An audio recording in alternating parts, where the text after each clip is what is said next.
Hey everybody, it's Coin Snobz. I'm Keith, I'm Jason. and today we're going to do a box of $50. Woot. Been a while since we've been able to do one of these, so let's cut it open, see what we got for the top enders.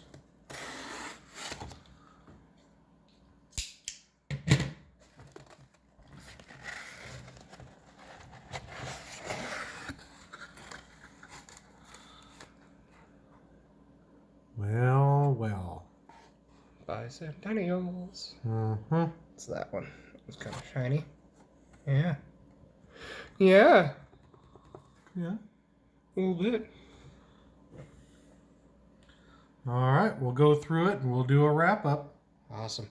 All right, everybody, here's the lineup.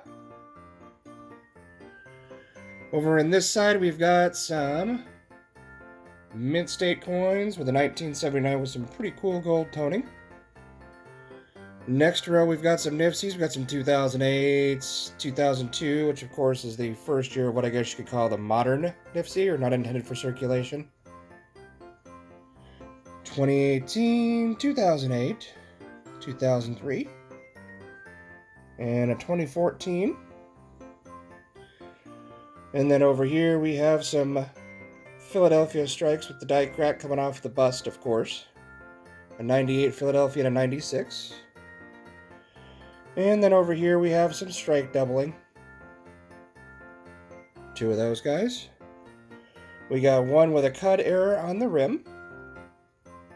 And then we have all of these guys that have struck through errors. Struck through grease and struck through debris. You can even see that one without it being put under the scope there under the U in United. And then this blank spot right here is where the silver would be. But I will show you that later under the scope. And of course I'll show you the interesting ones of these under the scope. So let's go check that out now.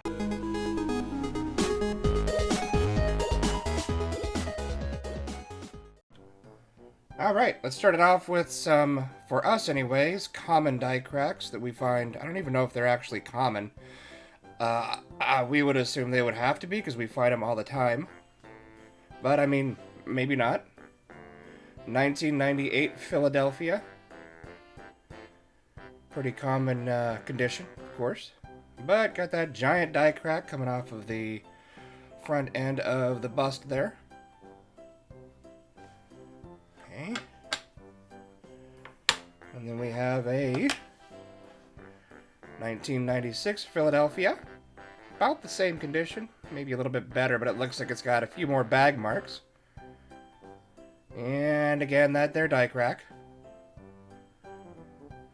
Let us know in the comments too, guys, if you tend to get the same kind of die cracks, or if you get a lot of these die cracks, because I mean, we get, as you've seen, a ton of them.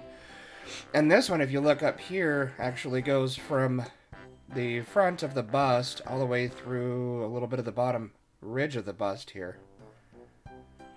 So yeah, just let us know. I mean, we're curious to know if everybody else finds this kind of die crack and how many you guys find.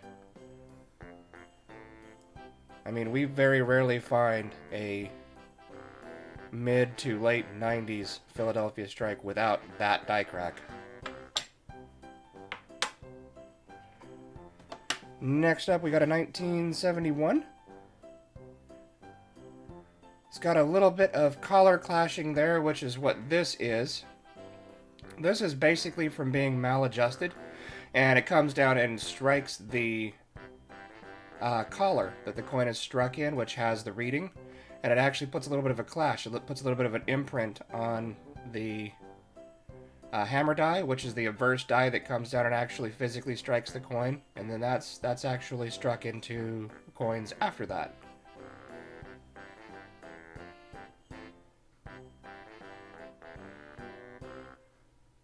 Nothing too exciting to look at, except it does have a little bit of a rim cut here.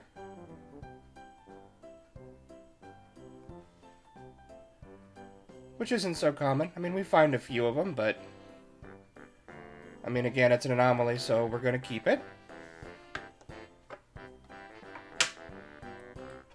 And then we have some various struck through coins. First one's a 1974. And as you can see by all these scratch looking things here, all these striations, this has been heavily polished by a mint worker. So this was probably clashed at one point, or they're just trying to get as much money out of this die set as they possibly can. So the mint worker actually took some polishing compound and probably a 3M polishing pad and just polished the crap out of it. Which I always thought these kinds of coins were cool because, I mean, it's just, I mean, it's unique.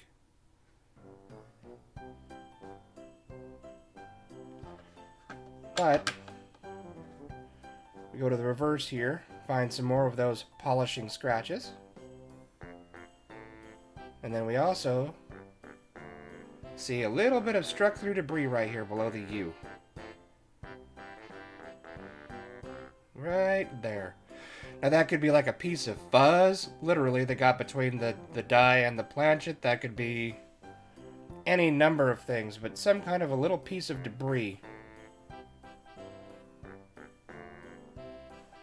Very cool.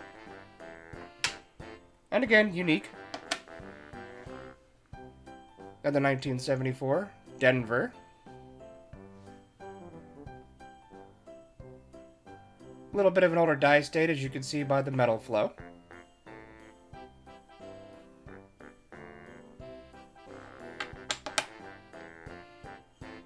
And we go over to the reverse, and pretty much this entire area over here has been struck through grease. As you can see, it's a worn coin, so it has wear.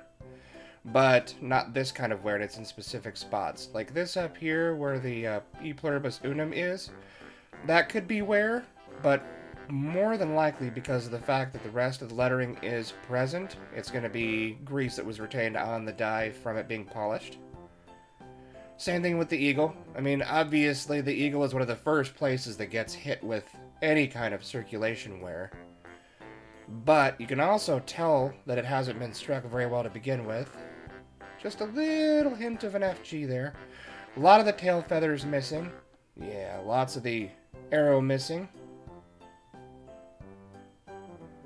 Most of the talons are missing. A little bit of detail missing in the the arrows. So, yep, we're keeping that one as struck through grease. Next, we got a 1971 plain. Again, older die state.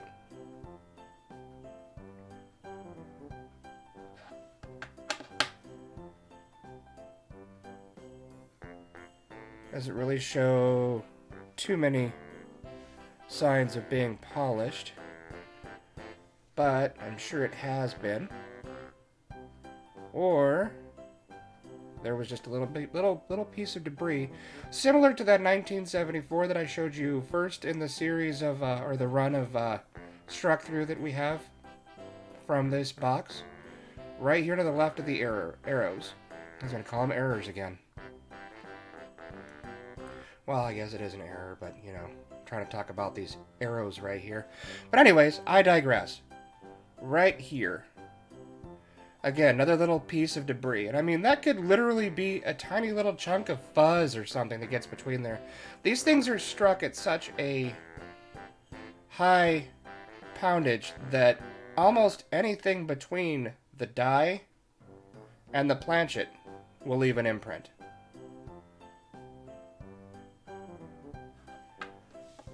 So we're going to keep that fella. Then we got a 1983 Philadelphia.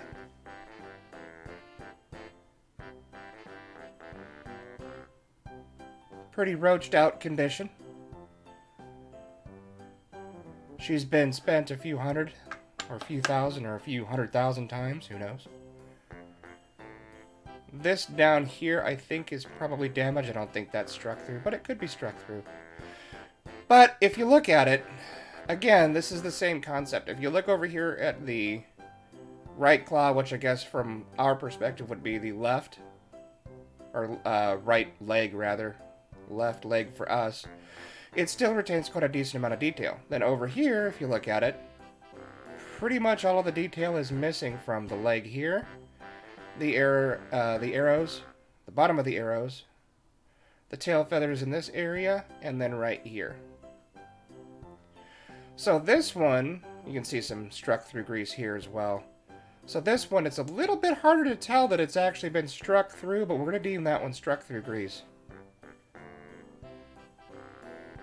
I mean, again, if you kind of use this side of the eagle as an example to the wear patterns on the coin, and then you look at this side, you can see that there's been some struck through grease. And also right here, it looks like there's a little bit of a build-up to the right of the talon. And most of the FG is missing. Unfortunately for us, it is still there. But barely. I mean, that's just a wisp of the FG, of the designer's initials. So we'll keep that feller. Bicentennial. 1976 Philadelphia Strike. We see these all the time, of course. Not uncommon. Really not uncommon even in mint state condition, because a lot of people hoarded them.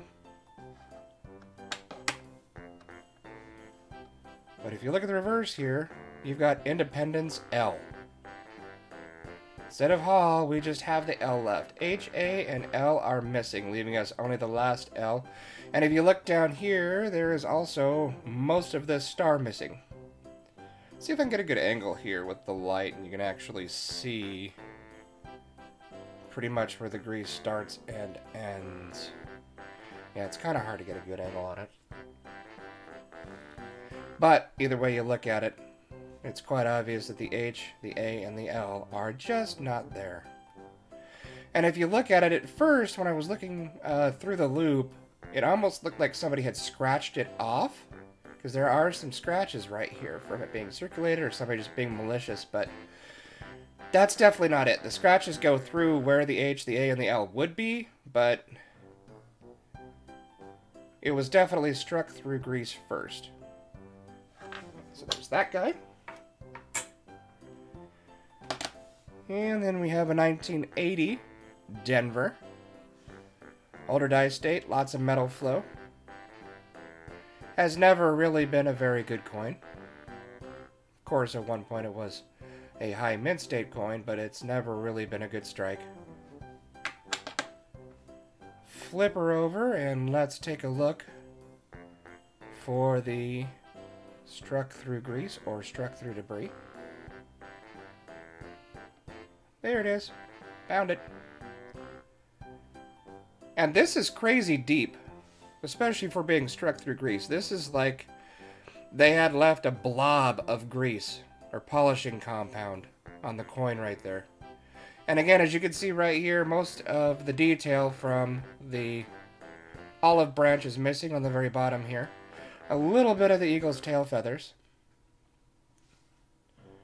Whole bunch of the bottom of the A, whole bunch of the bottom of this L. But I mean, this is like a little canyon right here. I don't even have to try to get the light right for you guys to see that thing. And as I do, move it around. Yeah, look at that. Yeah, it's like just a great big blob of grease sitting there.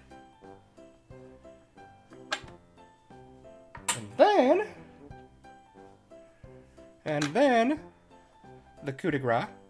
1967 silver. Some of that beautiful Christmas silver from people trying to turn in some of their money for Christmas presents or whatever, in case they overspent. They got to try to make rent in January.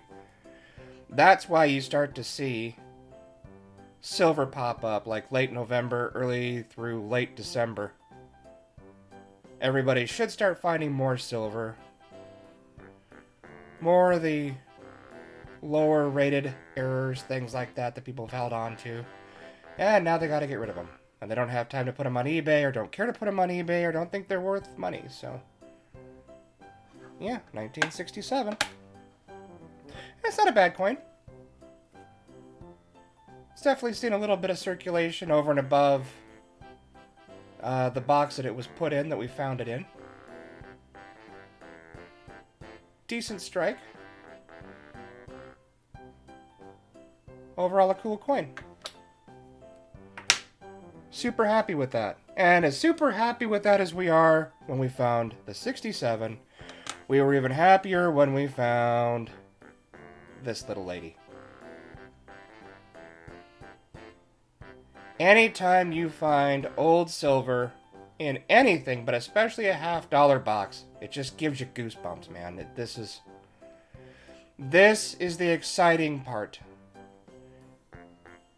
You can go through hundreds of boxes and find a little bit of silver here and there, a little bit of errors here and there, but this is really what you're looking for. These moments when you see this pulled out of a roll. 1936. Not an uncommon year, but I would have to say a little bit uncommon to find in circulation. 90% silver, of course.